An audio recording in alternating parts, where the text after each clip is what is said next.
45 रुपये किलो बिकने वाली चीनी अब 70 रुपये बिक रही है। और अरविंद केजरीवाल कह रहे हैं कि 30 लाख टन गन्ना एथेनॉल बनाने में चला गया, इसलिए चीनी महंगी हो गई है। केजरीवाल की तो बात ये सच है कि 28 लाख टन के लगभग गन्ना एथेनॉल बनाने में गया है।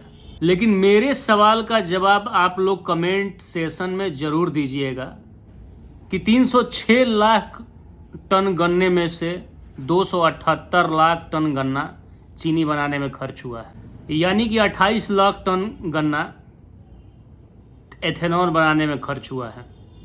मेरे हिसाब से 10% एथेनॉल बनाने में खर्च हुआ है। क्या फिर इससे पूरे देश में चीनी की कमी हो सकती है और चीनी महंगी नहीं हो सकती और कभी भी नहीं हो सकती।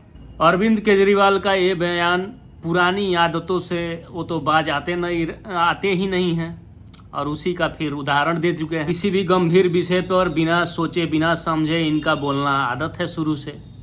और यहाँ चीनी मिल के मालिकों ने कहा है कि चीनी का खपत इतना है कि पूरा भारत में कहीं कमी नहीं है चीनी का।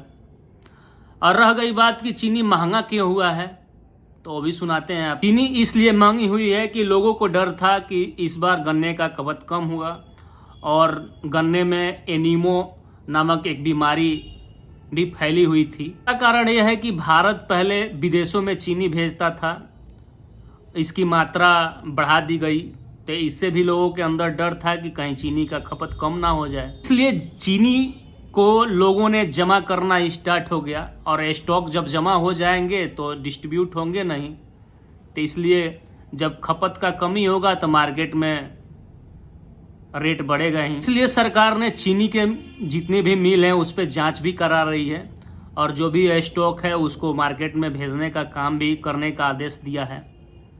तो ये कारण है चीनी को महंगा होने में। लोग कह रहे हैं कि भाई एथेनॉल के कारण महंगा हुआ, तो एथेनॉल का कारण महंगा नहीं हुआ है, यही कारण है।